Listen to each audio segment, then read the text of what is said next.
welcome to episode 95 of the Backlot 605 podcast. We are beginning our 1980s fantasy miniseries. I am one of your hosts. I am Casey Kelderman. Joined with me is Mr. Brian Mensing. What's up? How's it going? It's going great. We're recording this episode a little early because we have a, now in the past, a certain Arnold Schwarzenegger and Sylvester Stallone live show that we are working on as we are recording this. So if you made it out, thank you for coming. And if you watch the show, thank you for watching. And this will drop a little later this week after the NeverEnding Story drops. But before we get to the NeverEnding Story, we need to bring in our guest for this week. He is the voice of Fat Dude Digs Flicks. He is the fat dude himself, Andy Heller. Andy, how are you, my friend? What is up, everybody? This is Andy, the resident fat dude of Fat Dude Digs Flicks, coming to you recorded from Sioux Falls, South Dakota, with the boys of Backlot 605. I don't know why I felt like I had to do a little intro there, but hey, guys, how's it going? It's going great. You just elevated this podcast by your intro over mine. Thank you. I'm pushing professionalism. Yes, you are. Andy's trying to say is that your intro was lackluster and he needed to boost it up a little bit. That's fine with me. No one does it better than Andy Heller. I'm theatrical at all times. I can't help it. I can't shut it off. We almost need to get like an intro of like the guy from the what the hell is his name here? The boxing guy, the Let's Get Ready to Rumble. Michael and Buffer. Just have an Andy Heller intro for the Backlot 605, and that's our intro to the show. Are you ready? Are you ready? Time to go down to the Backlot 605! We don't need Michael Buffer. We have Michael Buffer. Dude, yeah. All right, I'll give you that. For you guys, I work for free. And we know that he does our intro to the Killer Countdown, which is excellent. It's so much fun. It's great. Fun. It's great. We're gonna have to give you a ring on another show that we're doing, Andy. So yes, be thinking of that.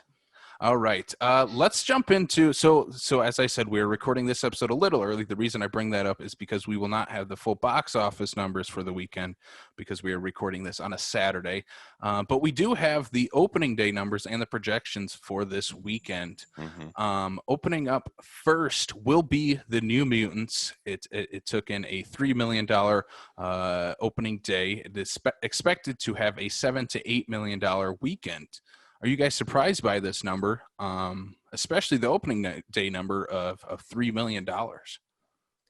I myself, I'm not surprised just because it's the one that everybody's curious to see because of how much it's been pushed back. Plus, it has that tie to X-Men and superheroes and a known property and whatnot. So I expect people are going to go see it just for the fact that they want to get out of the house.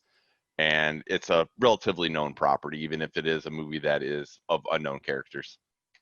Yeah, I completely agree. I think with everybody's been stuck at home for months, and now theaters are open, and people still are staying at home. But for those that go out, this is the first big movie, and as Brian said, it's been pushed back and pushed back. Like we have been clamoring for this movie. I mean, clamoring has kind of died down quite a bit since, over the last, 2-3 years. But, there's that interest in it as to what this movie was. Because do you remember when we got that trailer? Was it 2018? 2017 when the first trailer came out. Like, it does. Oh my God! It feels like it was forever ago. We didn't even know you. We didn't even know you, Andy. That's how long. I know. Like, and it's just it's this the concept was this horror X-Men movie, and it was like, oh, that's so exciting, and then shelved, and it's like, okay, well, where is that movie? And now the actors have gotten older. Mm-hmm. Some of them are on Social Security now, and. And yeah, it's just, getting to see that this movie has finally hit theaters. I think definitely there's that interest in it. So I'm not too surprised. I hesitate to say that I almost wonder if the numbers will be bigger, but we're still, that's kind of forgetting the fact that like New York theaters aren't open, California theaters aren't open, so all of those big markets aren't open yet. So I think yeah, this is kind of to be expected for what is actually open right now. I would like to point out, I wish that when we talked about this the first time it got shelved and when they started moving dates around, I would have put money on the fact that Casey was adamant that this was going to be a Disney Plus film. I should have put money down. I should have put money down. I'd be a rich man right now. It'll be on Disney Plus in a month. It's gonna run right now before Tenet, and then Tenet's gonna come in and say, no, we're taking all the theaters. Right. I had a chance to watch this opening night. It's fine. It's not great. It's not bad. It's fine. And I think that's what was to be expected after nearly 3 years of it being released. It's fine. Will it save cinema, Casey? No. Will it Russell Crowe already did, Andy. Russell Crowe saved us. And let's talk about Unhinged. He is Unhinged, and that is the movie that'll come in at number 2. If I can find my spot back, let's see. It's Friday opening. Saw 840,000 expected for a third weekend of $2.2 million, which is a less than 50% drop from last week. Again, not much else in theaters. Certain theaters are not playing a movie that we'll talk about next, and I think that definitely helps New Mutants and Unhinged out. Are we surprised by this, or do you guys want to jump to the third one and see how that relates to Unhinged? Brian, I think it's important that you say what you said before we went on air, because I think that point is still particularly valid. About Unhinged? Oh yeah, about Unhinged. Oh yeah, the fact that if this was a normal year, Unhinged wouldn't have made it to theaters. Unhinged would have been a straight to VOD release. Yeah, and I absolutely stand by that. I think the only reason why Unhinged made it to theaters in 2020, in the world that we live in between straight to VOD versus theatrical releases, is that the studios did not have to produce the film to send to the theaters. They could just send them a digital file. If it would have been something as much, if sending digital files to theaters was not a thing, we would never have seen that in the theaters. It's opportunistic, but like, not in a negative way. I mean, it gives people a chance to see something, but I completely agree. It's the studio going, we've got this movie, let's give it a shot. If it doesn't make a whole lot of money, we're not going to be surprised either. Yeah. And so, any other year, this would have been Russell Crowe's VOD release of the year. But, here we are, and it gave people a chance to go see something in theaters before, the bigger movies come out. So. Mm-hmm. And then at third, a little disappointing for the fans in the room, all three of us here, will be Bill and Ted Face the Music, which took in a little over $400,000 in its first day, looking at a $1.07 million opening weekend. Again, it is not playing on as many screens as New Mutants or Unhinged. So that I think that definitely goes into the factor. It also is getting the dual VOD and theatrical release, which is not taken into account here. And I think that has a big part about it too. I think again, in a normal year, if this would have opened in any other theater and went up against New Mutants and Unhinged, I think we're looking at it much closer to being at the New Mutants number. I think New Mutants still would have had. Still would have maybe taken the edge over Bill and Ted, but it would have been a lot closer than it will be this upcoming weekend. And for me, I think Bill and Ted is the type of movie that the expectation is not going to be box office. I think the expectation is going to be on the back end sale, the digital release, the physical release, the home video market for Bill and Ted, because that's pretty much where the first two movies broke even. The movies did well enough to subsequent sequels and stuff like that in the theaters in the first go around, but they pretty much live and breathe and die by home release. That's pretty much where their cult followings pretty much strive from. So I imagine that the studios are banking on the fact that home release is where they're going to make up their money for this film. I think this was definitely, if you were already a fan, you were going to go watch it. If you weren't, you would have watched New Mutants. I think it's just it definitely has that built-in fan base, and if you're not already a part of it, you're probably not going to watch Face the Music. Right. Andy, you had a chance to see the film. Do you want to give a quick little thoughts on it? Yeah, I'll do so trying to refrain from spoilers because, I think it's best to be experienced. But this is a movie that, don't spoil it for me. yeah, this movie is pure earnest fun. Like, it's not great. Like, it's not one of those like, oh my God, this is an exceptional piece of filmmaking. No, it's a silly movie about two, kind of surfer rocker dudes who are getting older and kind of realize that they haven't lived up to this expected potential yet, and they've got to figure out how to do that, or else the world will end. And it's fun. The movie that I mentally was comparing it with the most, because of what I feel like its purpose is Jay and Silent Bob Reboot. I feel like it's that kind of, and Brian, I'm going to say that as someone who didn't like Jay and Silent Bob's Reboot. Well, you know what I can say about that. I'm just kidding. Yeah, I know. But like, Andy, you're scaring me by saying that. Well, no.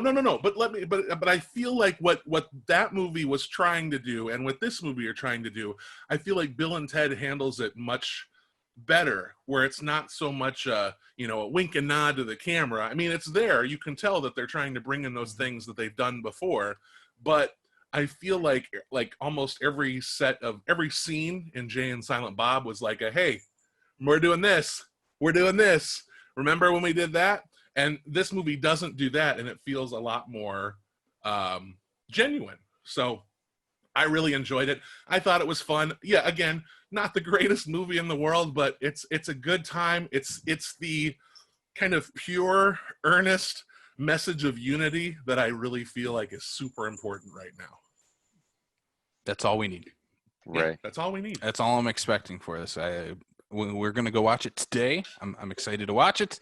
I'm excited to see Bill and Ted on the big screen for the first time ever. Same. Yeah. It's going to be a good time. I'm excited to watch it. There's been so many movies that the West Mall's played, and I'm like, God, I wish I had time just to be able to go see that and that, because I've never seen that on the big screen, never seen that on the big screen. Because I mean, heck, as Andy obviously can attest, Back to the Future is probably my #1 movie of all time and whatnot. And it's only been in the last, couple weeks. It's the first and only time I've ever seen that movie on the big screen, and it was absolutely fantastic. And I'm honestly hoping that they're going to maybe keep to somewhat of this structure for some of the repertory screenings and some of these ones, because it is reliving some of that childhood and giving those experiences that some people have never had the opportunity. Yeah, absolutely. Yeah, this is going to be the movie we need after this rough weekend, which I think we should probably jump into the news now. Brian, if you want to kick it off with our first piece of news. Well, I think I might leave the first piece of news for the last piece of news. I think we should. Well, Andy, where do you want to talk about that? Do you want to talk about it now, or do you want to wait till the end?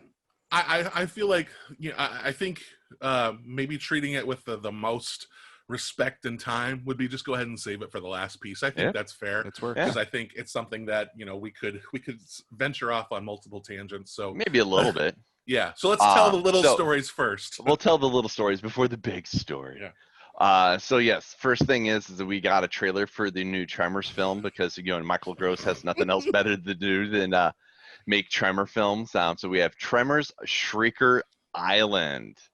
Looks like we dump Jamie Kennedy. We don't have Jamie Kennedy anymore, but we do get John Heater. We do get Napoleon Dynamite. And I watched the trailer, and I've literally seen 2 out of the 19 Tremors movies that exist. There's only 6. I'm being facetious. Is that to me, it looked like what I'm used to seeing for the last 10, 15 years. More Michael Gross battling Tremors. Yes. I mean, it is exactly what it is. It's Jurassic Park with Tremors. God damn it. And I love it. I love this series. The only one I have not seen is the last one, A Cold Day in Hell, the second one with Jamie Kennedy. I've not watched that one. I have fun with all of these movies. Me and Andy were kind of talking about it. Andy has never seen a Tremors movie. I have not watched one Tremors movie. I keep begging him to watch the first one, and the first one is fantastic. Reba McEntire crushes it. The first one is great. Yeah, I love this series very dearly. Andy even owns the first one. Got it. This is a great like binge watch series, and I'm hoping Shrieker Island just adds to that. I'm fine with them losing Jamie Kennedy because he's Jamie Kennedy. He's Jamie Kennedy. But adding John Heder will be fun. I think he'll fit into that type of character that needs to be opposite Michael Gross, who again, this is his series now, and I'm fine with that. I do think that John Heder does go the route of just in general, Tremors or anything else past that or whatever it is. I think he legit tries to find stuff that will make him not look like Napoleon Dynamite. Because he looks like Napoleon Dynamite. But that's what I'm saying is I think he tries to shed that as much as possible. Like he obviously knows and owns the fact that he is Napoleon, absolutely. But at the same time, too, he's like, "Come on, I can do other things, people." Can he? Hey, I think he needs to. Napoleon Dynamite is one of my. It was like that is my Bill and Ted's Excellent Adventure from school. Like that's what I grew up with. I was Napoleon Dynamite for Halloween one year. I legit was him in middle school.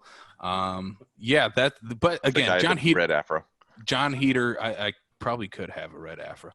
John Heder can only do Napoleon Dynamite. Right. And I'm fine with that. He needs to start embracing that. This kind of looks like he's starting to understand where he'll fit in the movies again. Mm-hmm. Andy, you love this trailer, didn't you? Makes you want to watch the entire series. Oh boy. No, this trailer was kind of like kind of showed me why I've been avoiding this series. Again, at least watch the one that's in your hand.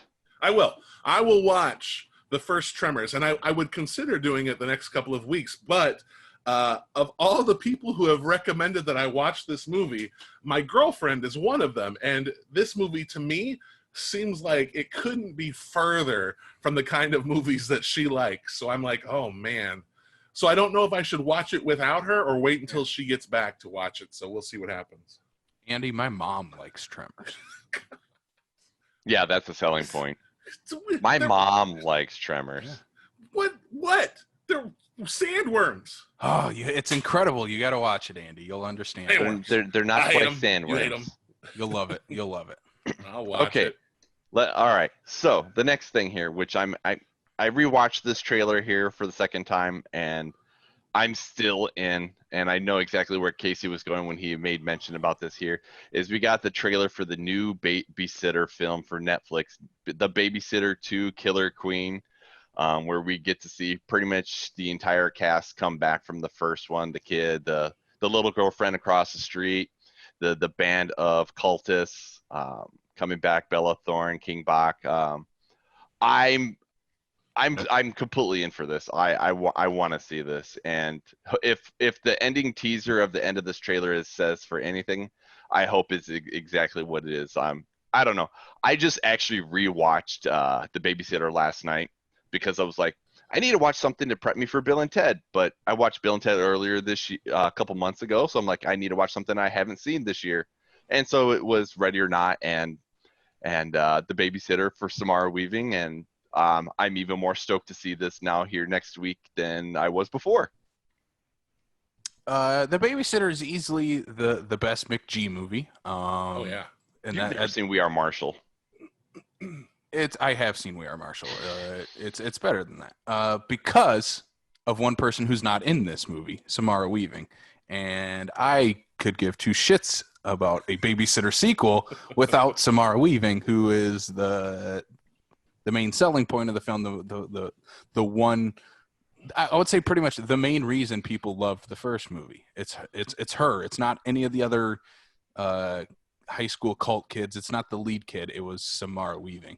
And that teaser at the end, just the fact that they don't show it's Samara Weaving leads me to believe it will not be her in this movie. And I think it's been said multiple times she is not in the movie. I don't care about this movie. Is that a misdirect? Is that she's not in it a misdirect?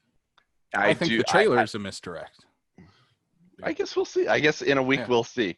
But you make reference to the fact that for you, Samara Weaving is the only selling point and whatnot. For the B list that accompanies her for the first one is actually one of the reasons why I do want to look forward to the second one, because the B list of people, the cultists basically that are a part of that, are people that I enjoy just watching for the sheer fun factor. So, but that's just me. I'm gonna watch it. Is it really next week that this comes out? September 10th. Okay, so it's coming up, and that's pretty surprising that it's so. I think it's September 10th. Like, I know I'll watch it. I know I will, and I'm of both minds, like of both of you with this one, because for me, what made the first one so enjoyable was Samara Weaving, and it's tough to care about this world if she's not the center of it. But at the same time, it's like, okay, that ending of the teaser, while it could be a misdirect, it could be that the fact that she's not in this movie is a misdirect. I don't know. But that teaser is what made me go, okay, so I'm probably going to watch this the first weekend just to see what they do with that part, if that's legit or if that is a big old scam to get dummies like me to watch the movie. And if it turned since you guys both said you will watch this opening weekend, if she's in it, let me know, and then I will watch it, because I don't care if she's not. If she is, I'm all in. I love the first babysitter. Like, that's. But again, I'm not going to watch a sequel if she's not in it. Right. No, it's one of those things. What we do, Andy, is we watch it, and then we just don't tell him, and then he's just got to figure it out for himself. Well, I'll just find it out on the internet the next day anyway. I will. If she's in it, I will simply text you, watch it. That's all I will do. Just very simple. That's fine. Watch it. He gets down to the last 10 minutes. Where's she at? That's right. I'm sorry. I just told you to watch it. The credits are rolling. I know. Just keep going. Yeah. After credits scene, Babysitter 3. Yeah, she'll be in that. Yeah. Okay. So moving on. I'm not sure if I even care about this here. The Haunted Mansion remake at Disney, to be penned by Katie Diploid, who did Ghostbusters. 2016. I know. Well, anybody should know that. Ghostbusters, answer the call. Answer the call. I don't know. They've tried Haunted Mansion before. It didn't really work. Maybe this is them attempting to, reboot it. Obviously we're remaking, whatever the case is. Again, it's one of those Disney films that are based off of a ride. Just because you did it once and were successful on it doesn't mean you can keep trying to churn out the ride-based movies and hope that you get another blockbuster like you got out of Pirates of the Caribbean. So, Brian, are you looking forward to Jungle Cruise? Don't know. It's one of those ones I'm still on the fence of, and that's just because it's The Rock and Emily Blunt. It's who they have in it, but otherwise, I don't see. There hasn't been anything in Jungle Cruise for the sake of the trailer that makes me go, okay, I'm in. I don't have anything established, like for instance, like a Fast and Furious movie. If The Rock was in it, or Vin Diesel, whatever the case is, I have an established, appreciation for those films. And going into this one here, whether it be Jungle Cruise, Haunted Mansion, it's just like, okay, I've never been to Disneyland or Disney World, so I don't even have the appreciation going, oh, I love that ride, So for me, it's whatever. They have already made a fantastic Haunted Mansion movie. It is directed by Guillermo del Toro. Ladies and gentlemen, it's Crimson Peak. That's all we need. Like, this movie already exists. You don't need to do another Haunted Mansion movie. For a guy who owns that, I should really watch that movie one of these days. Yeah, it's underrated del Toro. Yeah. It's great. Yeah, I love that movie. I think it is beautiful gothic imagery, fantastic. But it's not named The Haunted Mansion, even though it's the best Haunted Mansion movie that you'll get. I don't care. I mean, in the grand scheme of things, I don't care. The Eddie Murphy one, I mean, come on, like, that's a kid's movie, and I think I was past my kid years when it came out, Mhm. and it just didn't. I It didn't definitely resonate was. with me. It didn't resonate with me, so I don't have any like connection to that. And the ride is, you know, it's like Pirates of the Caribbean. You sit and you move around, and these things kind of happen around you, and that's fun. But how do you turn that into a feature-length movie? I mean, if they want to do it, fine. But I'm not like, oh yeah, Haunted Mansion. So whatever. I'll be that guy. Yeah, Haunted Mansion.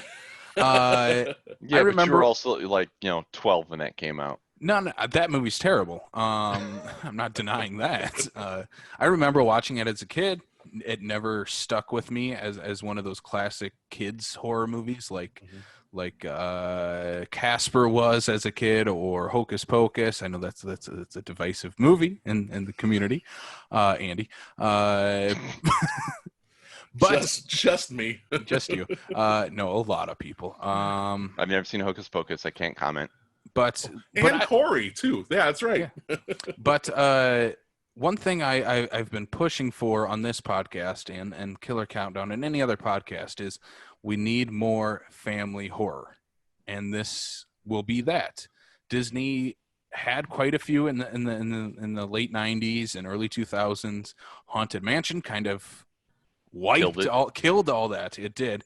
And I like that they are starting to revamp this franchise, hopefully make it something that is a little scary for kids, but is also still very family friendly, which a lot of those late 90s Disney Halloween themed movies are. I've been pushing for this for a while, and I watched the Nickelodeon miniseries Are You Afraid of the Dark, which they just did last October. And if you can do Haunted Mansion in that type of tone, that's how you do it. That's how you do it. It's so enough. Disney should have Nickelodeon produce their movie. They should they should do what they usually do and steal from other people and make it better. And that's what they should do here. Look at what Nickelodeon did with that 3-part miniseries. Apply what they can to their Haunted Mansion property, and I'm excited for this. The Ghostbusters writer makes me a little worried, but I think that was just part of a bigger problem with that movie in general. I don't want to put any blame on that on anyone that was involved with the movie. I think it was just a lot of things that went wrong with it. But yeah, I think she at least has a tonal horror background of what Ghostbusters can relate to as part of the Haunted Mansion. So I'm tentatively excited for this. I think we need more kids horror. Yeah, you're crazy. All right, so we are going to move to the sad news, the very, very sad news, the news I didn't see coming until I saw our group chat, and I was like, what am I missing here? Is that the great, the powerful, the Black Panther, King T'Challa, Chadwick Boseman, passes away from a 4-year battle of colon cancer. So, number one, I didn't even see this coming. I didn't know this was even a thing. I was even trying to do the math earlier in my head based on this said he was diagnosed in 2016. I'm like, okay, so when did he start making like the original Black Panther? Where we at? That kind of thing. Obviously there was high hopes, and there was hopefully that he was going to get through everything, obviously because of scheduling for Black Panther 2 and all these things just from the MCU side of things. But I think this is a big thing, and a very well, an actor who not only has set himself apart from other people, but I think still had an amazing career still yet to come. And I do think it's really sad to see that he is no longer with us. Yeah. I'll let you talk first, Casey. I'm sorry. No, that's fine. None of us saw this coming. And I think that I give him and his family our deepest condolences. And again, with this 4-year battle with cancer, it was kept a secret, and I think that's the way he and his family wanted it. And again, during this time, I think we need to celebrate him, and then also give him and his family, privacy, and let them mourn this loss. I mean, 43 is just so young, and he he left a great legacy, but he had so much yet to tell. I mean, Yep. I was having a conversation with one of my friends last night, and we were talking about his career. And one point he brought up to me is right now looking at Chadwick Boseman and the character of Black Panther, who he'll probably be most known for amongst other roles, but that is definitely the biggest cultural role that he had. Imagine being a parent at this time and having to tell your kids what happened. Like Black Panther is the for many kids, that is their idol, their big hero, they're the one that they have grown up and look up to. And like if I was a kid and during this time, and to relate it to my childhood, if something would have happened to like Tobey Maguire as me as a kid, like that would have broke me. And I can't imagine kids these days having to deal with that. But again, what a legacy he's left behind. You know, Black Panther is, you know, one of the biggest movies ever. It is one of the most culturally significant movies of our time.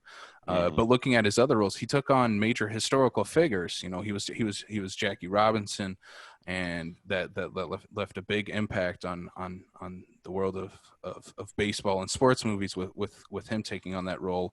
And yeah, he just had a movie this year, you know, that's the Five Bloods. Yeah. And that's crazy again to think about what he was going through while shooting the biggest movies of his life. You know, he shot Black Panther and Infinity War, and I would assume it was right during the press of Civil War. He was going through the entire Marvel circus during this time, and more power to him to be able to be the hero that many of us needed at the time, and still do need. And that's very powerful stuff. And I'm glad that he will have a lasting legacy on and off the screen. Real quick here, just for the sake of, did you see who the response from Shimu Liu, the guy that is slated to play Shang-Chi for the upcoming Marvel film? Yep. What he said on Twitter by chance? Yeah, I read what he said. Basically, that his character would not exist without. Yes, which it just speaks volumes to. I mean, even outside of the superhero realm, is to say, you know, the fact that, you know, that particular aspect has helped pave the way for the fact that, you know, we are having like the Asian-led superhero film kind of thing, and just everything in general. Like that one for me, you know, just looking through the different tweets and Facebook posts and stuff like that like for me is the one that really hit. Like, this is what he means to so many people, you know, large and small, that, you know, the kind of impact that he had in the choices that he was making with the films that he did. Yeah. So I messaged you, Casey, last night because I wanted to apologize in advance, just in case that this conversation led me to tears, and I can already start to feel them coming. This hit me harder than I ever would have expected. And I think harder than any other celebrity death that really like resonated with me. Like, I remember when Philip Seymour Hoffman passed away, like I woke up because it was when I was working overnights. I woke up, read the news, and I was like, nope, I can't today. I'm going back to bed. So just went back to bed. When Robin Williams passed away, I feel like it was the same situation. It was like, this is so sad. I can't handle this. This left me broken, just sitting in a puddle of tears for hours. And I think there are a lot of reasons for that, to be honest with you. And I think first and foremost, of course, is this is someone who loved what he did, loved it. And you could see that joy like on his face in every performance, so committed, so just enthralled in this world of creating these characters or telling these stories. And you would see him in interviews, and this legacy behind Black Panther and how much it means to so many people.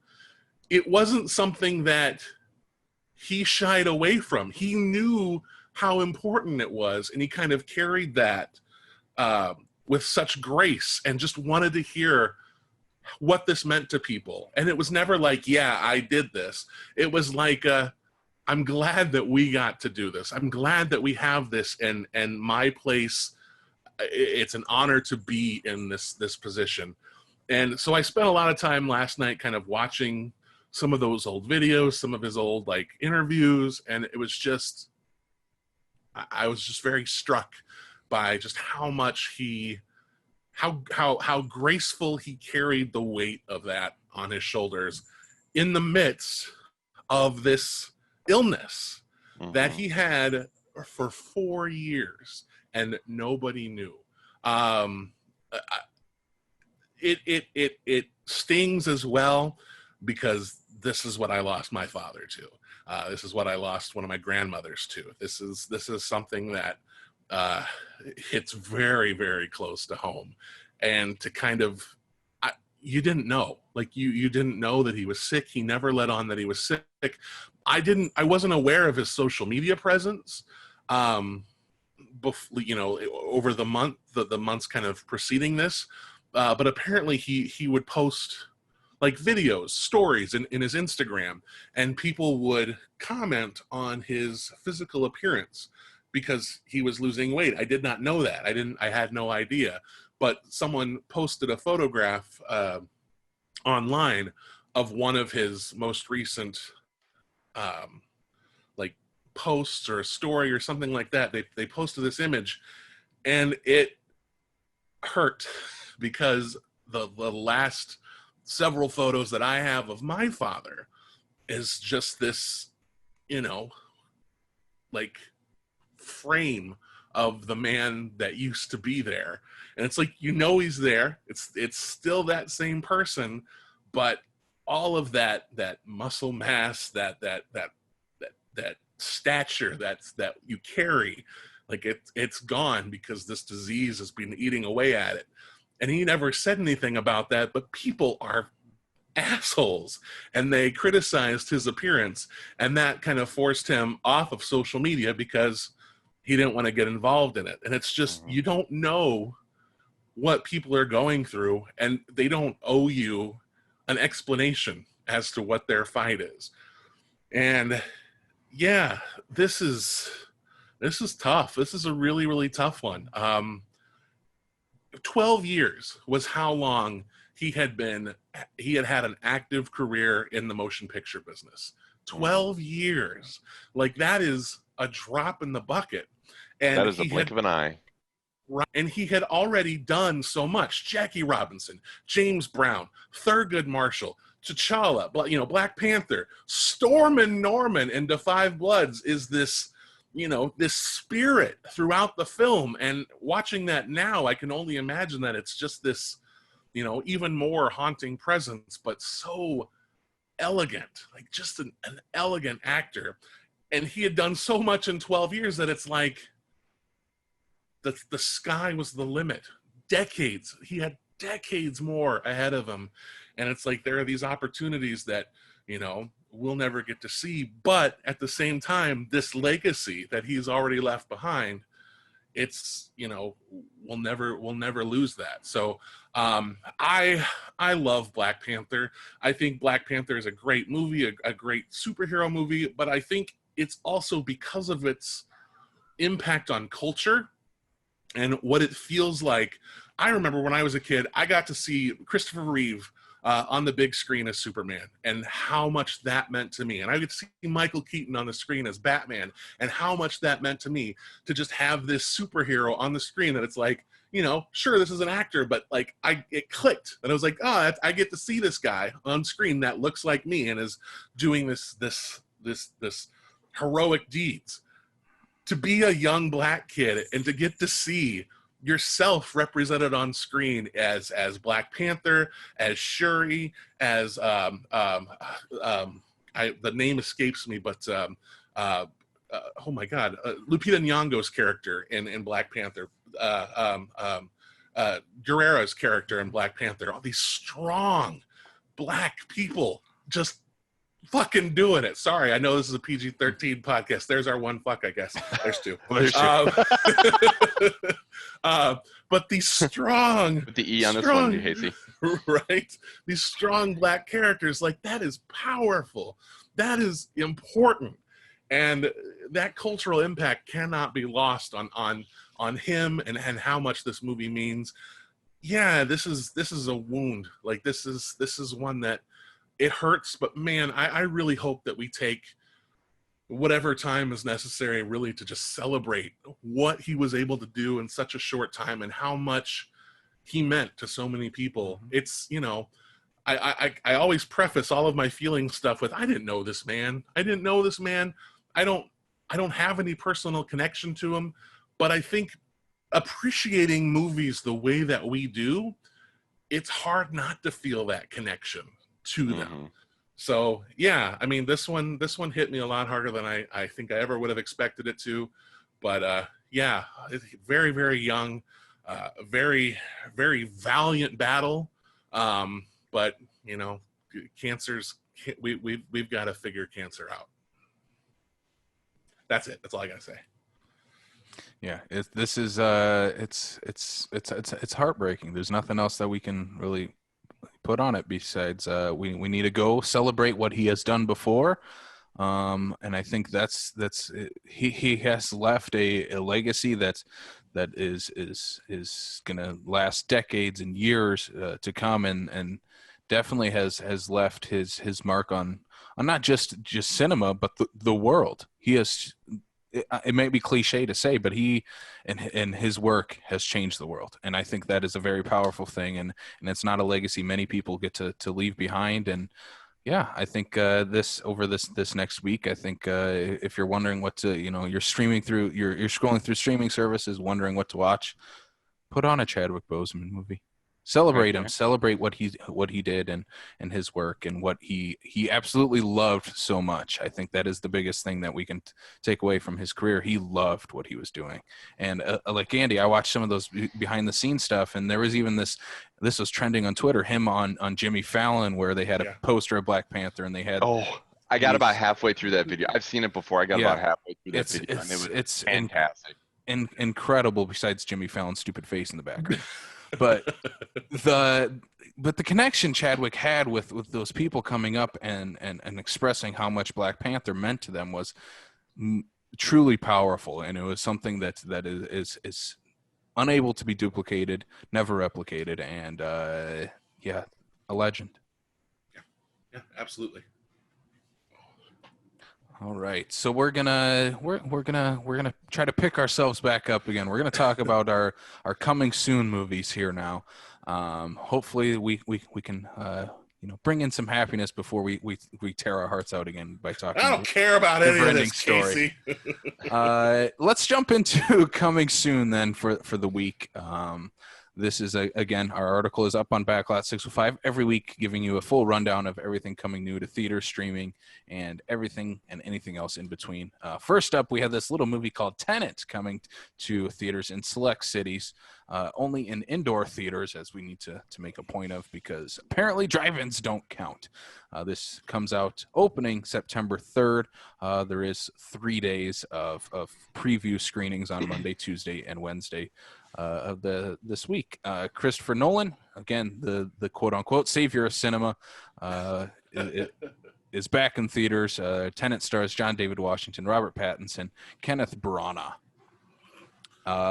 What a cast, what a movie. We've been waiting for this for a while. It's been the talk of the town, and I think we're all excited to watch it. We all plan on watching it at some point. It's Tenet. I got my ticket for Wednesday. Yep. Yeah, I am of course the one who's holding off. I'm waiting a little bit. Considering I can tell you how Wednesday goes. Yeah, I would say considering, what it sounds like theaters are like, and maybe even if it's something that you all like and don't mind seeing again, I've floated around the idea of doing that private screening of it to see if it's something that is appealing. But I want to see this. I don't want to see it right now. Yeah. So. That's something we're definitely going to be talking about, doing a private screening for this. I have heard you need to watch it multiple times, so I think that's probably in the works for all of us. Next up, Andy, I definitely want to get your thoughts on this. Me and Brian have talked about this next one extensively. This is Mulan, which is coming to Disney Plus for premiere access for $29.99, September 4th.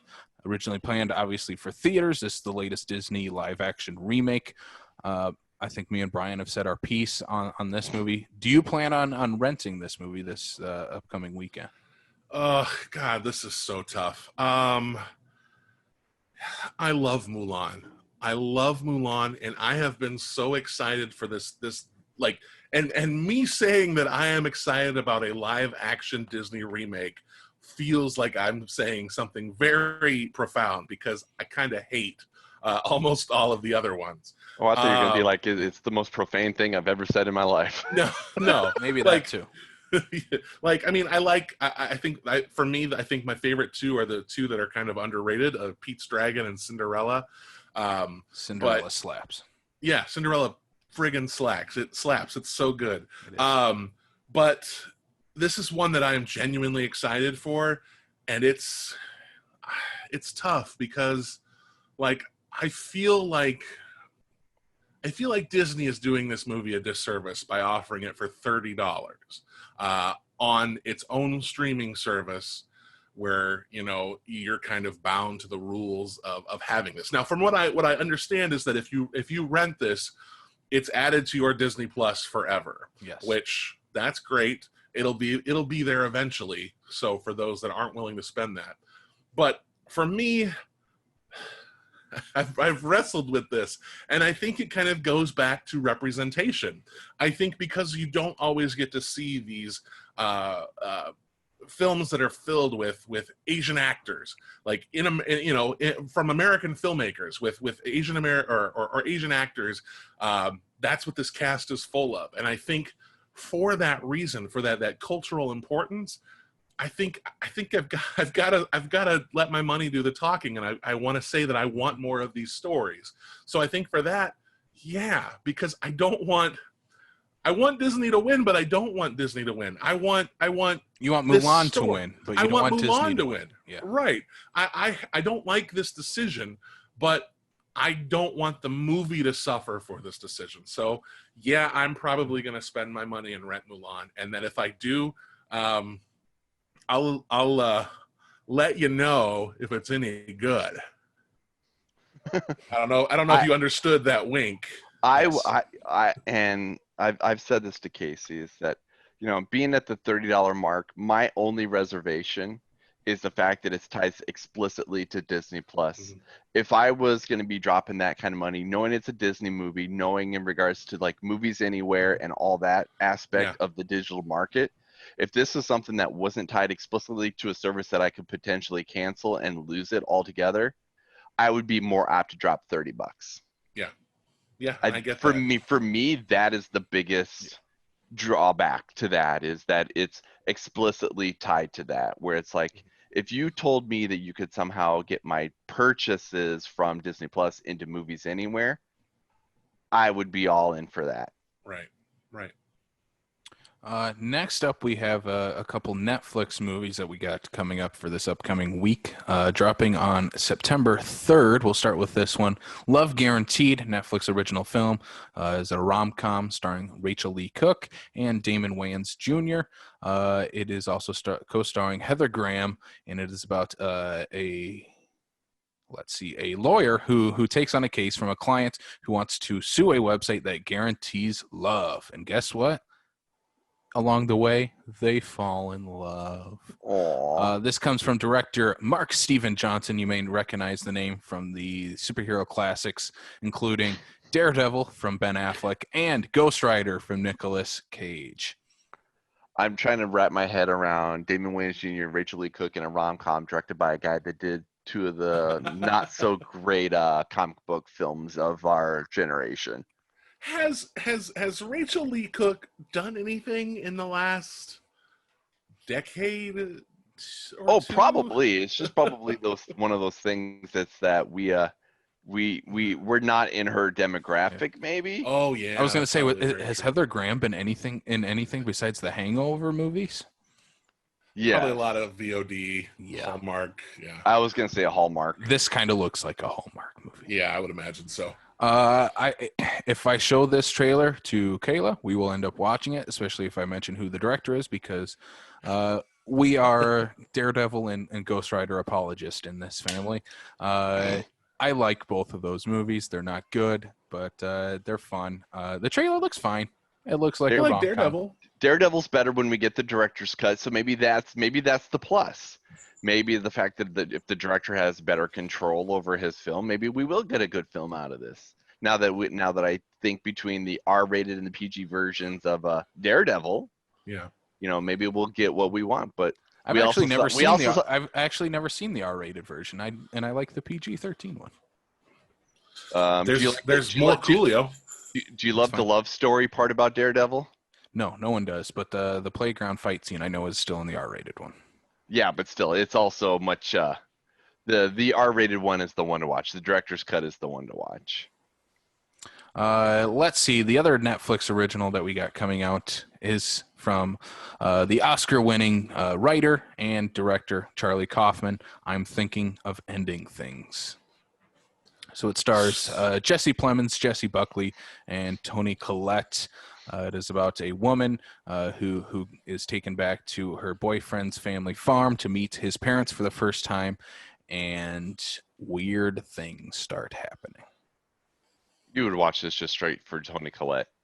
Well, yeah, but I watched the trailer. I hadn't watched it yet. I know this dropped a few weeks ago, the trailer. Yeah, this looks weird. I've never seen a Charlie Kaufman movie. I've never seen Being John Malkovich. I've never seen Eternal Sunshine of the Spotless Mind. Ooh. Yeah. Should I Eternal Sunshine is worth it right there alone. Should I break my heart and watch all three of these in a weekend? Maybe. Yes. Yeah, this looks weird, wild, and crazy. I'm in for it.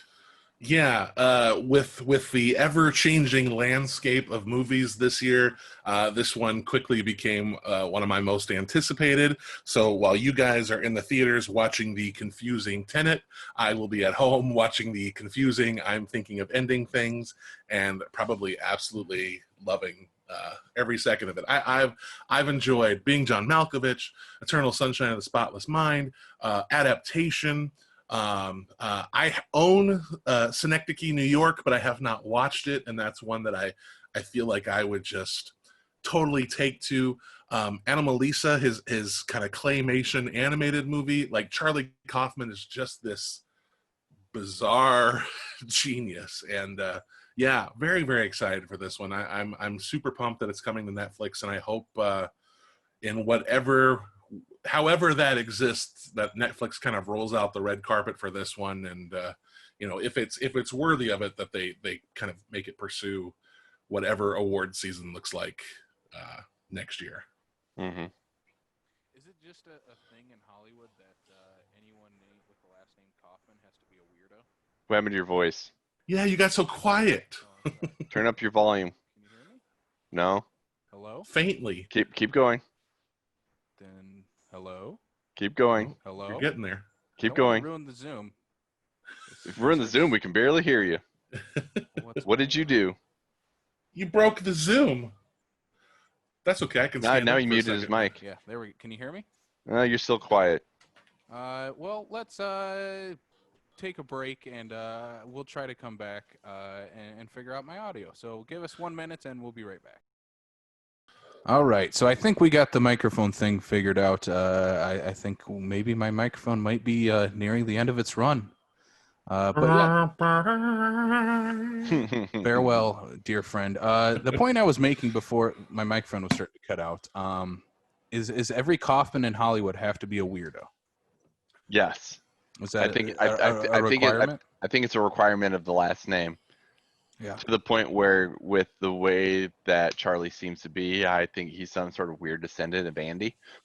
Right? And right? then you got Lloyd Kaufman in there too. Yeah, they all just got to true. be weirdos. Mm-hmm. Last one that we got coming up here, we do have a special drive-in, parking lot drive-in movie that'll be taking place here in Sioux Falls, South Dakota at Lake Lorraine. They did this earlier this year. They showed Anchorman. This time they're keeping it a little family-friendly, I think, with some of the complaints, and I think they're definitely leaning towards the family-centered movies. First up, they have Scoob starting at 6 p.m. This is on Sunday, September 6th, and then following that is The Sandlot, $10 per car. Yeah, what a double feature, Scoob and The Sandlot. Hey, so Seems Casey, like an odd pairing. So I don't remember, and maybe I've heard you discuss this before. I have not watched Scoob yet. Oh, okay. Yeah. Okay. So this might be when I pull the Scoob trigger. I would just like to point out that you are the one who's most looking forward to Scoob, and it's the big Scooby fan, and I'm seeing it before you. You have failed me today. Things have happened at home where I cannot watch it without Kayla, and now Kayla has since started a new job and works overnights, and it is impossible to watch a movie together. I get that. So this might be our go-to Scoob. I have a feeling that by the time the dust has settled on this, I'm probably going to be the one out of this whole group who has enjoyed it the most. So I'm interested for you to eventually see this one. Andy, are you a do-head? I love the cartoon.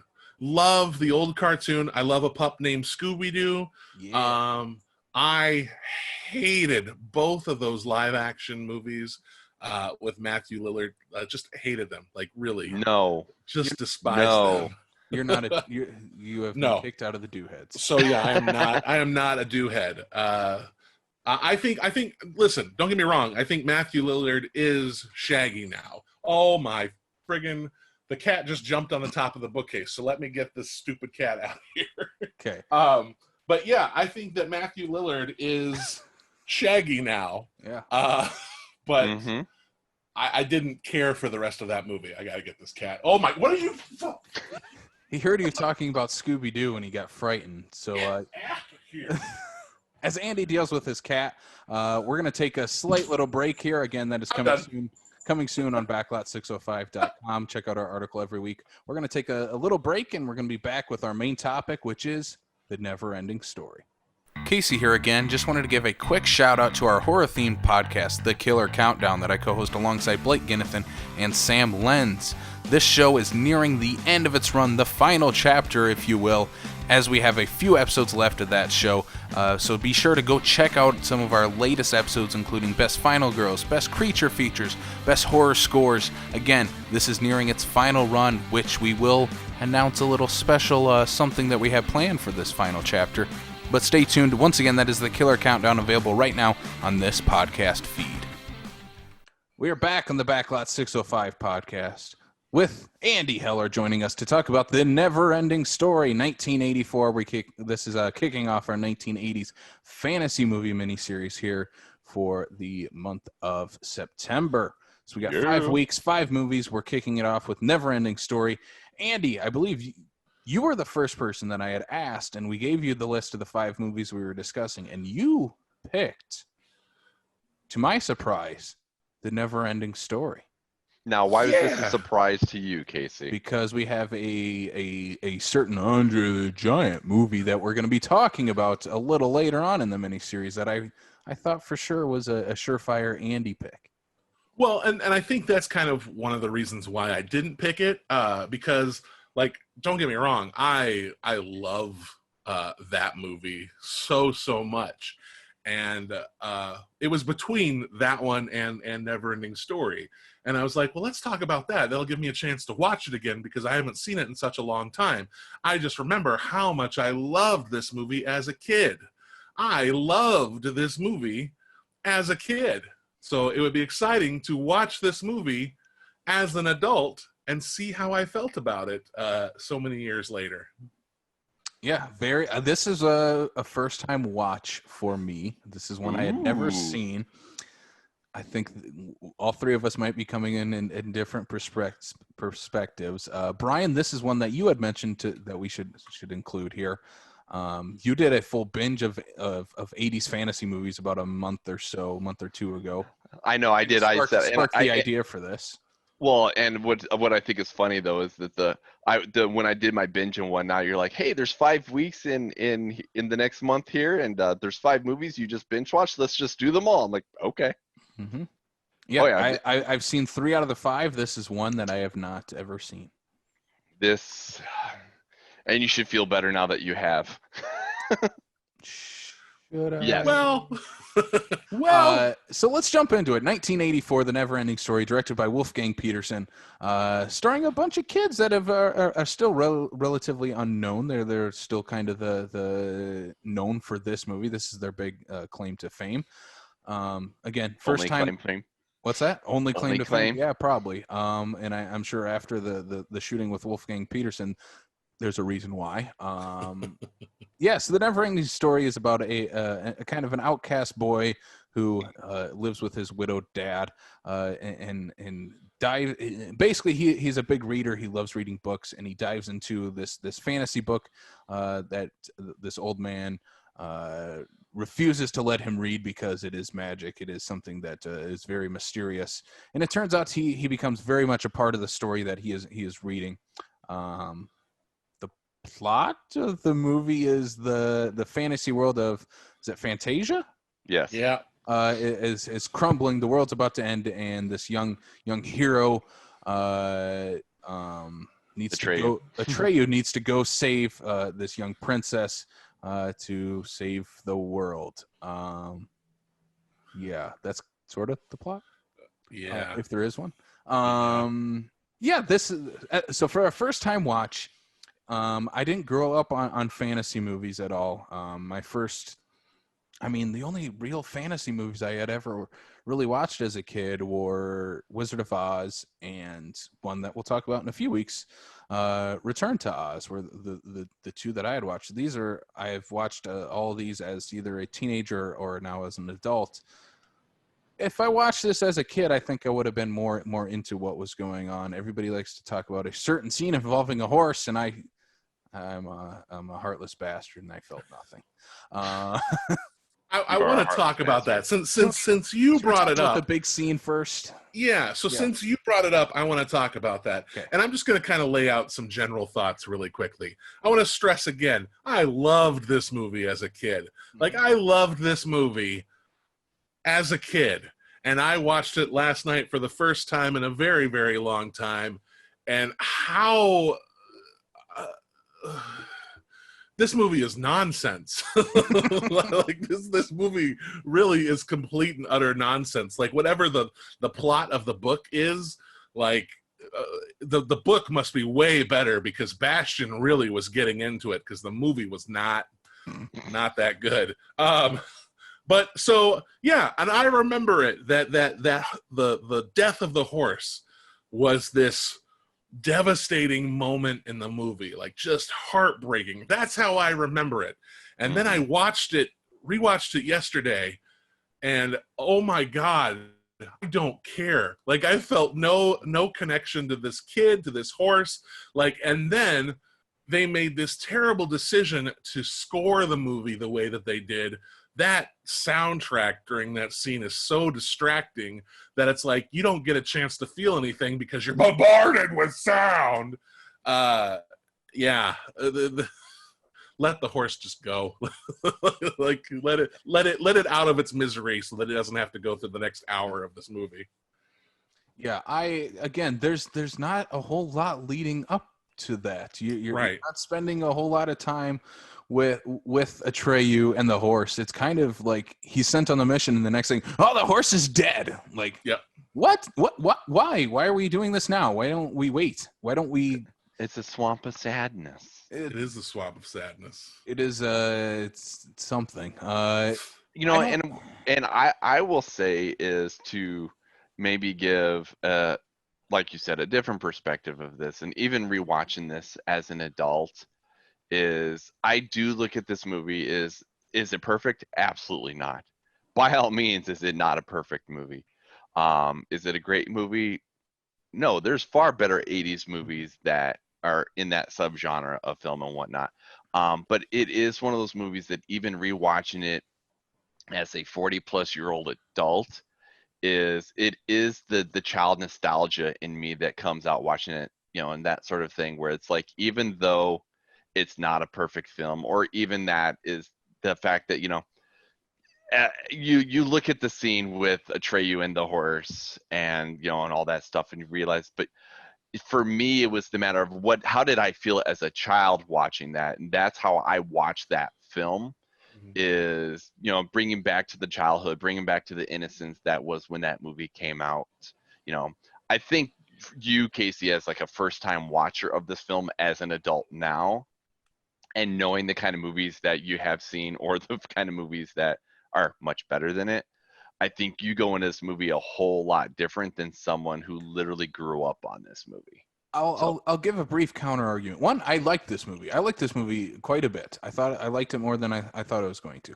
I give a ton of crap to the horse scene because one, it's the one everybody talks about from this.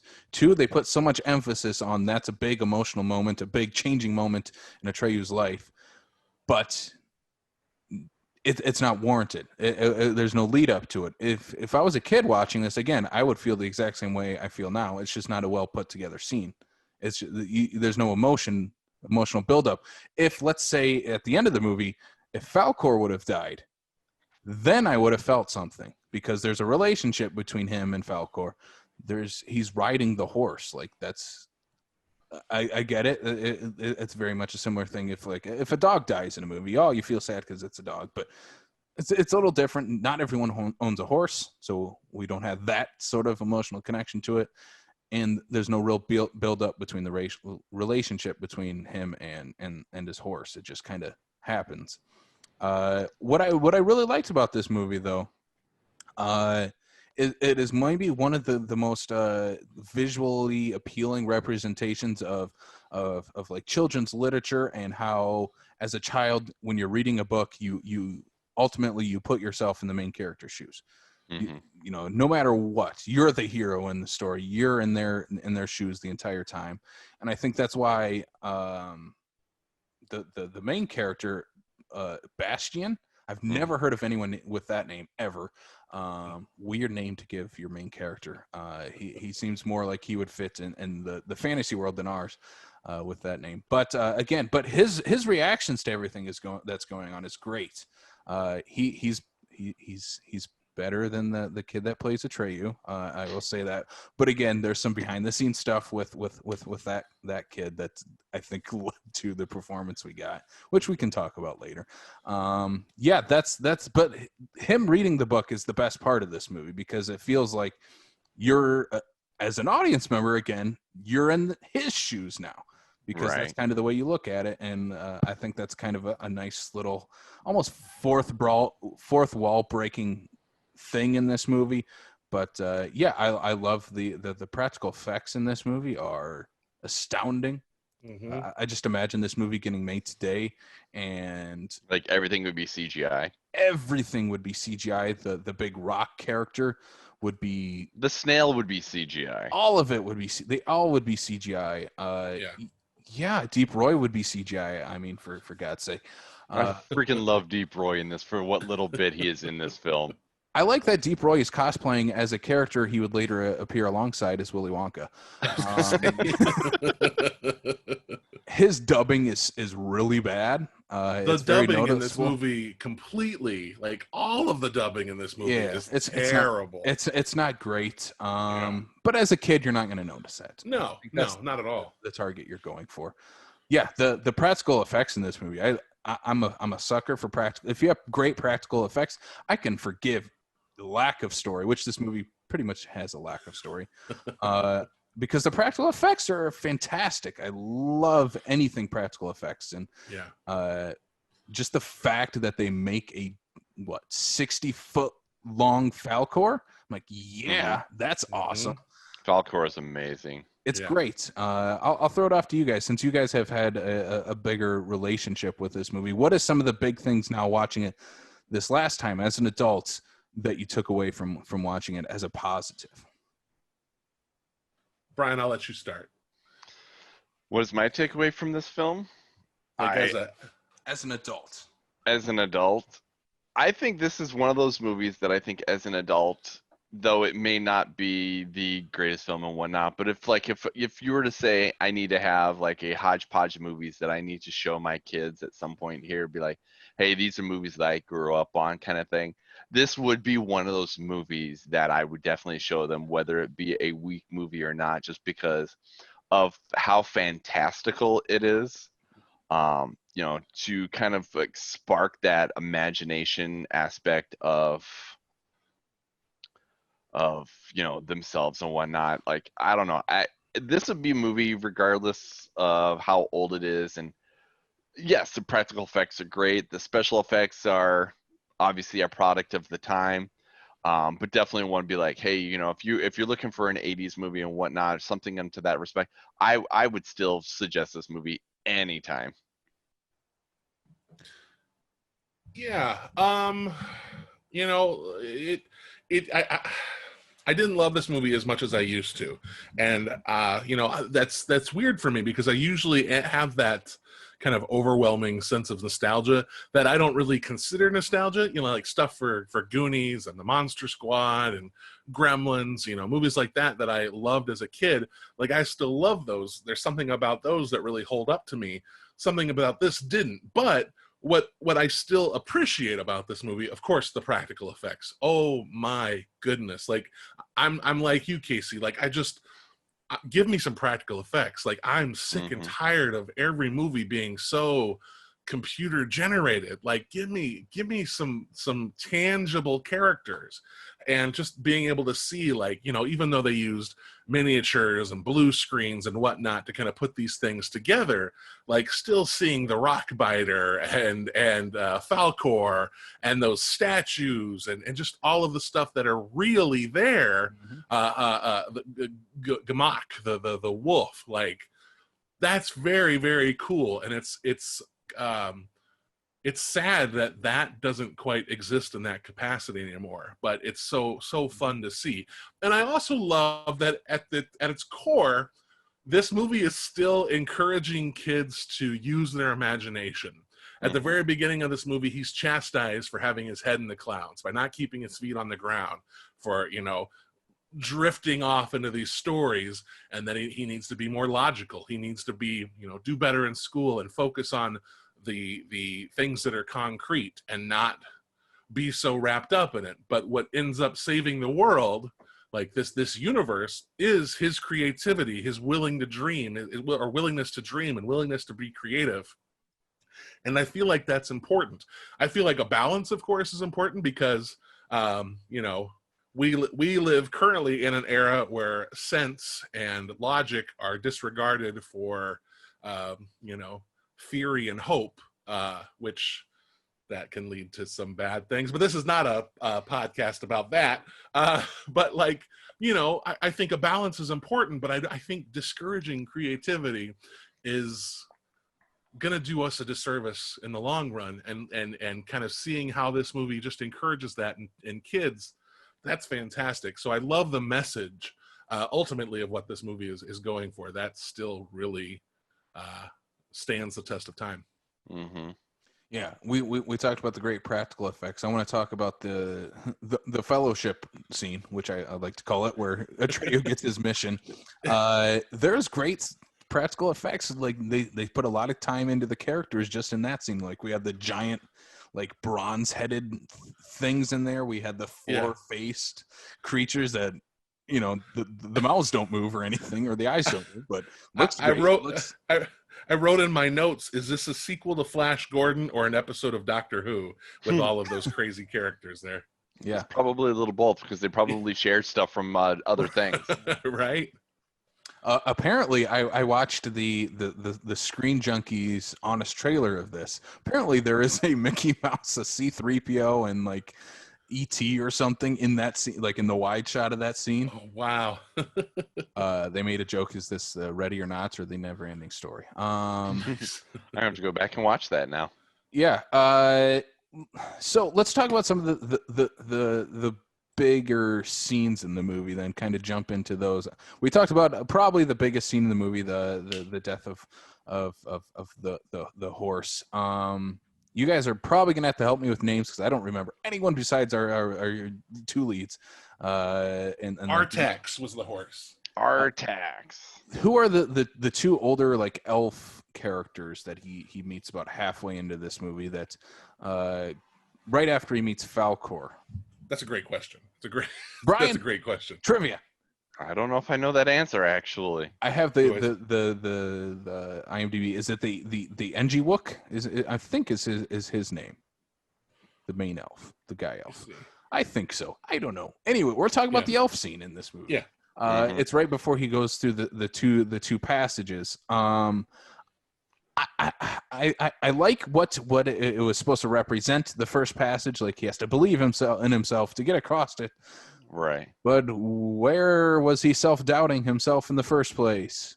Yeah, because what is it? Because he's at this point he's lost his horse, he's lost Artax, and that's where his self-doubt is coming from, because he's supposed to be this fearless warrior at a young age, and that to the point where it's like, well, if that's the case, then he should have no fear.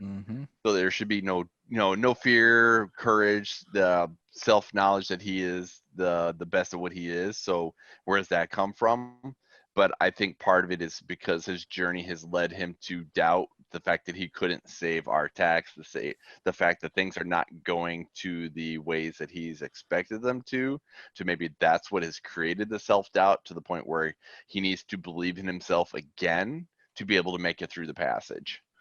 And I think for me at least, I think there's a really good chance that that's exactly where that self-doubt is. I don't feel like the movie does enough to really establish that, and so it's kind of like it makes it so it's like, what does he doubt? What's he going through? Because I mean, the kid doesn't really wear a lot of deep emotion on his face and anything, but still he kind of has the same expression in every line delivery. Right. So yeah, I mean, I think that's what the purpose is. It's just it's hard to read that from the movie. And again, I think maybe if they would have started with Atreyu being this like just arrogant guy that no one likes, like maybe he just, like, even his parents don't like him, that type of thing, where he's just so full of himself as being this great young warrior that has fought all these battles and been the hero of every story he's ever been in before. And then for him, and along the way, they could have set up that he's done it with him. It's him and his horse. That's it. That's all he's ever needed, was him and his horse. And then when he finally loses the horse, towards the end of the first act of the movie, that could have been a huge, like, just breaking point in his character. And I think that's what the film's going for. It's never fully expressed in the movie. And it's very strange that's he ends up there, and then all of a sudden Falkor shows up, and that's it. They don't have a great meeting. It's just he wakes up and there's Falkor. Like, I picked you up, young little boy. That's it. Like, where did you come from? Why are you here? I got a giant dog dragon now. Cool. Yeah. Why would you not want a dog dragon? Screw the horse, man. I got a dragon. Yeah. I think then maybe they should have. I think a certain movie an animated movie that is beloved now takes a little bit away from this movie, and I think they probably could have gone that route with this, talking about How to Train Your Dragon. If they would have started with him with the dragon as a young boy, we have a very different story at that point, and I think one that maybe works a little emotionally a little better than this one. But again, but then he's not the true hero, because Falkor is a luck dragon. Falkor is the reason why he is able to correct his ways, because of what Falkor is. And if he starts that as a small child, then he's not a true warrior. He's just a lucky dude who happens to get where he needs to be. No, I would say though, but he goes through some stuff, even if he does have a luck dragon on his side. He might come out okay until poof, the nothing evaporates him at the end. But like, he's still that luck dragon must only have like 3 leaves instead of 4. So it's a fake luck dragon. It's a sort of luck dragon. Yeah, I think this is it's a fun movie. There's no doubt about it. It definitely wears its heart on its sleeve. It reminds me of watching this. I think it's and I could be wrong on this. The way I will watch this again is this is just a prequel to Ridley Scott's Legend. Yeah. Where Atreyu is Tom Cruise. And very much the same problems that are in Legend are in this movie. Yeah. And Again, a product of the 80s.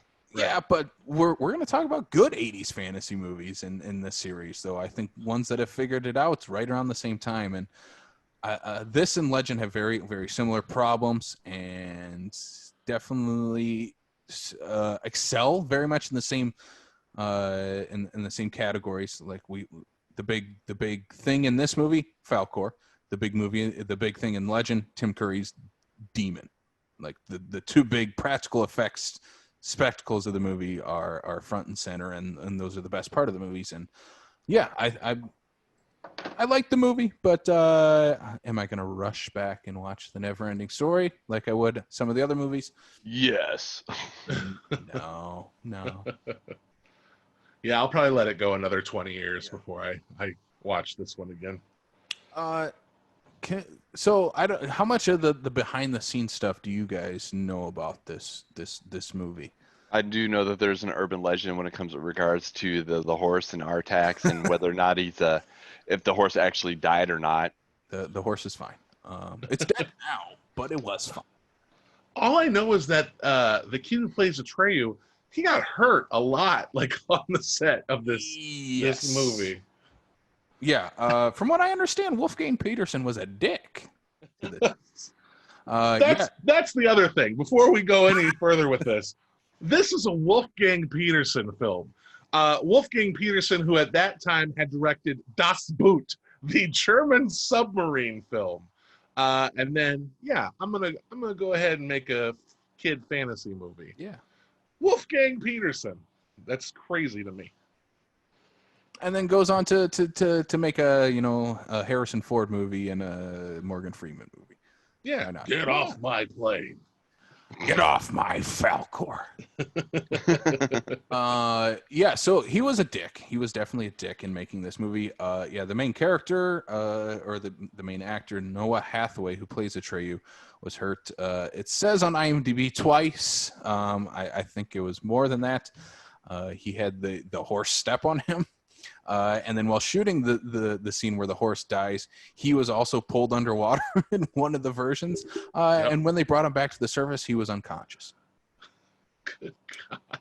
So safety was not a priority to the NeverEnding. There's been a few different regulations that have been put in place since the 80s when it comes to filmmaking. But a couple, adults and children alike. But this is also a West German production.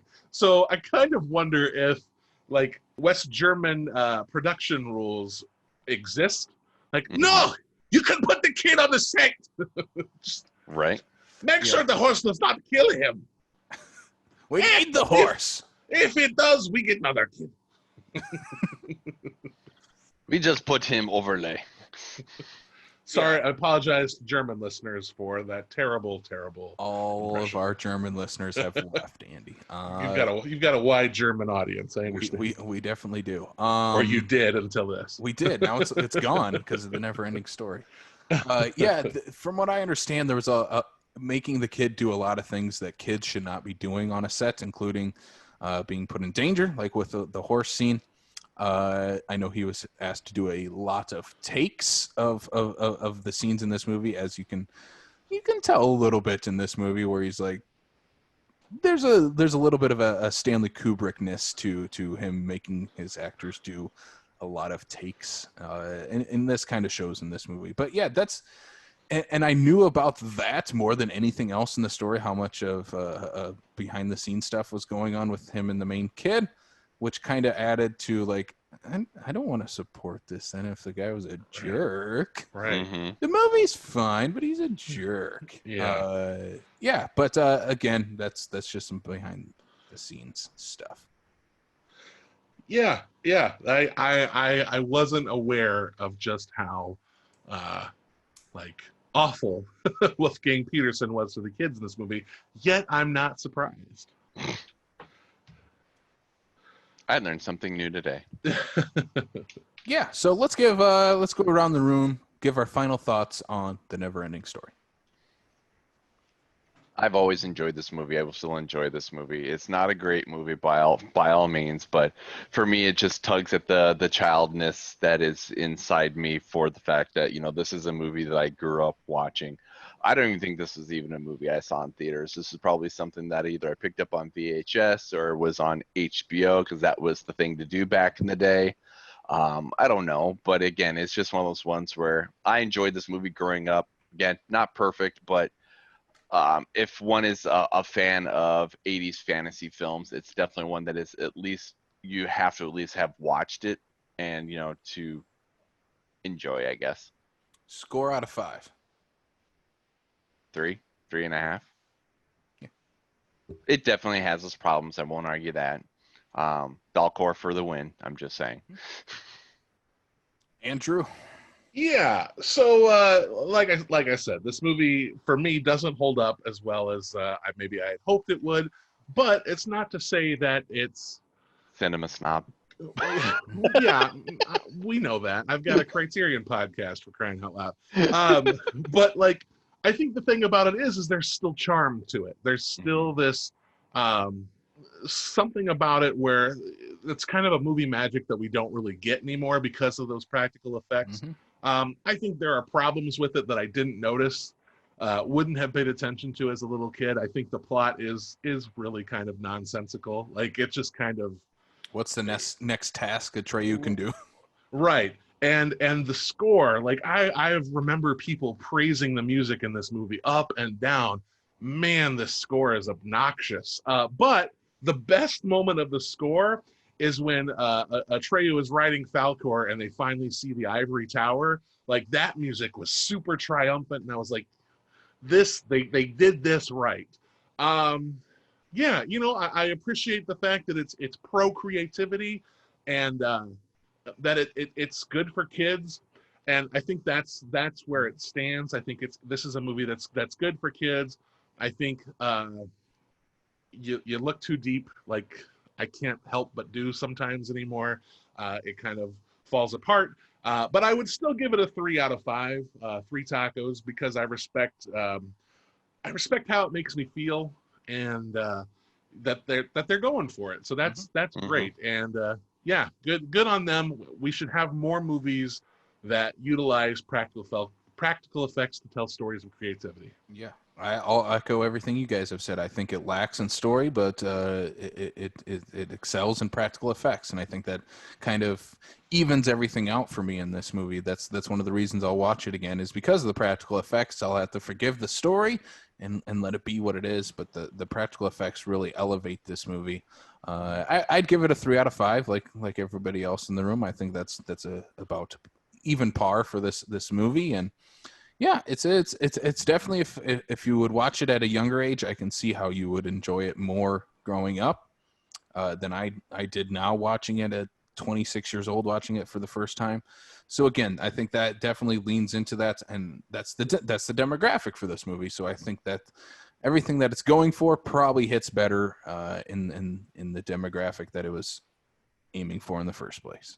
Yeah. Hey, Casey. Yes. Do you know that we are now a part of the NeverEnding Story, because the story's happening in the book, and Bastion's reading the book, and the audience is watching Bastion read the book that's telling about the world, and we are talking about people watching the story that Bastion is reading about these adventures that are happening.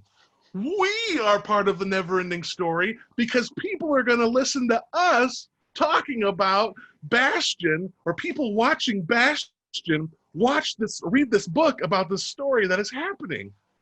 We're a part of the NeverEnding Story. We are part of a never-ending podcast. So let's wrap this thing up. I think somebody broke Andy.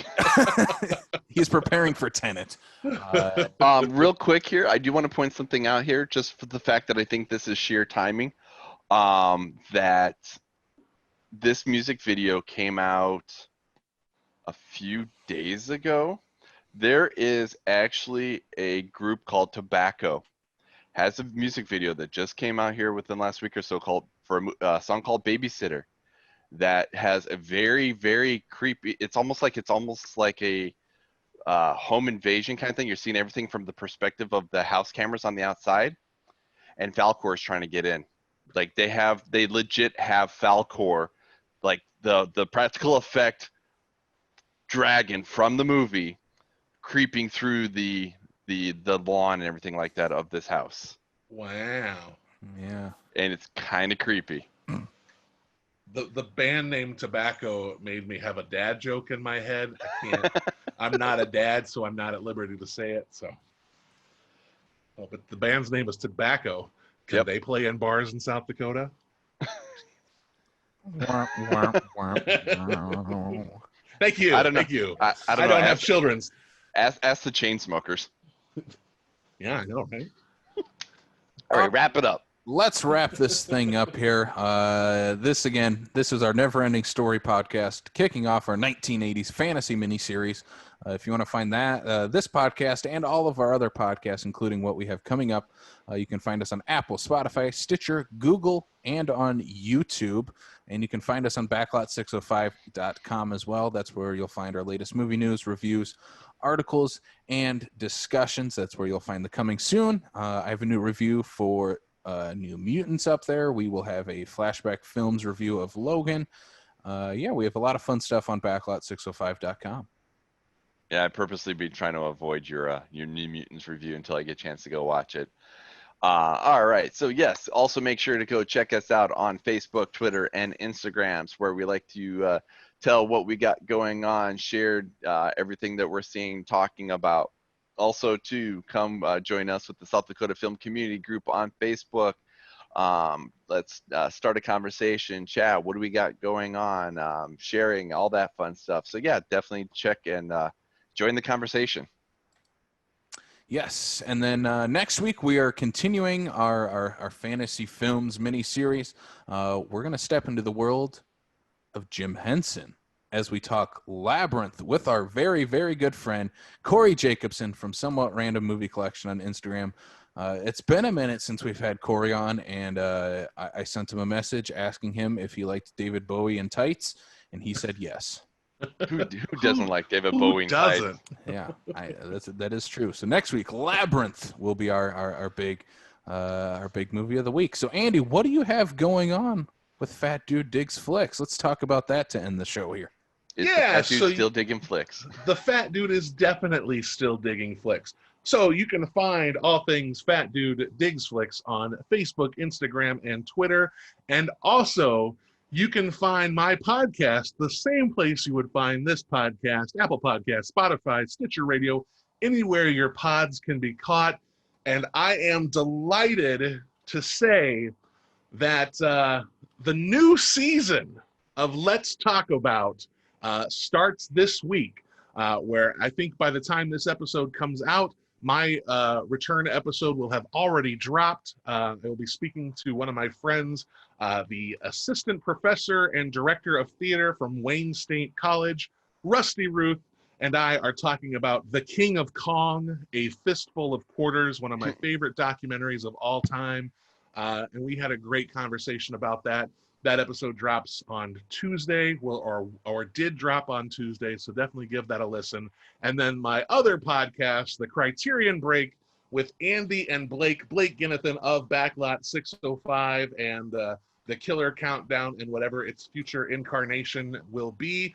And we sit down and we talk about the Criterion Collection, be it the collection proper or the Criterion Channel, and just kind of share our thoughts about movies that have been kind of distinguished as really important pieces of cinema. Our last episode, the most recent episode, was about Edward Yang's A Brighter Summer Day. We were a little divided on it, but still, kind of similar in thought.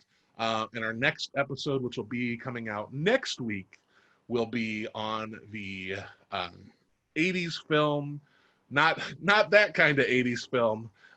Come and see, the terrifying war film that is just something truly remarkable. So yeah, please give us a listen. You can just do a search on Apple Podcasts, Spotify, Stitcher Radio for Fat Dude Digs Flicks, and you will find them there. Excellent. I'm glad we're heading into season 2. I'm glad you and Blake are back with the Criterion Break. Even though I have no idea what movies you guys are talking about, I still enjoy your guys' conversations. So. But maybe it'll lead you to them one of these days, Casey. Maybe, or I'll just go rewatch Halloween or Nightmare on Elm Street. That sounds about right. That's about right. The 2010 Nightmare. I will never watch that again. So this has been our kickoff of our 1980s fantasy movie series with the NeverEnding Story. That is Andy Heller from Fat Dude Days Flicks. For Brian Benson, I'm Casey Kelderman. We'll see you next time on the Fat Clock. So.